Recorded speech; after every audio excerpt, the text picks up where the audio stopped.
ભરૂચ જિલ્લા હિન્દુ ધર્મ સેનાનો દીક્ષાંત સમારોહ સાધુ સંતોના સાનિધ્યમાં ચાવજ પંચમુખી હનુમાનજીના પટાંગણમાં યોજાયો હતો। સ્નેહ મિલન અને દીક્ષાંત સમારોહમાં નવા નિયુક્ત હિન્દુ ધર્મ સેનાના હોદ્દેદારોને હિન્દુ ધર્મ સેનાના નિયુક્તિ પત્ર સાધુ સંતો અને પ્રદેશ પ્રમુખના હસ્તે અપાયા હતા।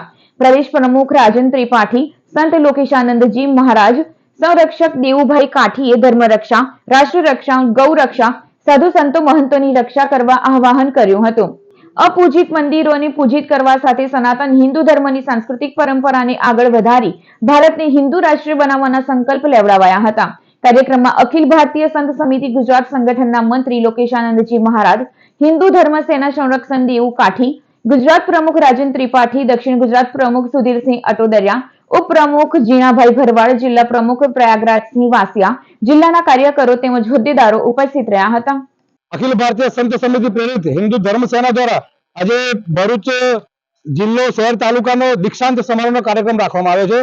તો આજે અહીં આગળ ખૂબ મોટી સંખ્યામાં સનાતની હિન્દુ એકઠા થયા છે અને અહીં આગળ હિન્દુ ધર્મ સેના આજે લોકોને દીક્ષા આપવામાં આવી છે અને એ લોકોને નિમણૂક પત્ર આપવામાં આવ્યા છે, જેથી એ લોકો આજથી કાયદેસર હિન્દુ ધર્મ સેનાના પ્રતિનિધિ બન્યા છે અને હવે અહીંથી આ સેના અને એના સેનાનીઓ આજુબાજુના ગામડામાં જશે, ગામે ગામ સુધી હિન્દુત્વની વાત કરશે અને હિન્દુ ધર્મ સેના મજબૂત કરશે, જેથી આવતા દિવસોમાં આજે આપણે હિન્દુ રાષ્ટ્ર છે, જે હિન્દુ રાષ્ટ્રની કલ્પના સાથે અમે લોકો નીકળ્યા છીએ પૂજ્ય સાધુ સંતોના આશીર્વાદથી, તો એને અમે સાકાર કરી શકીએ।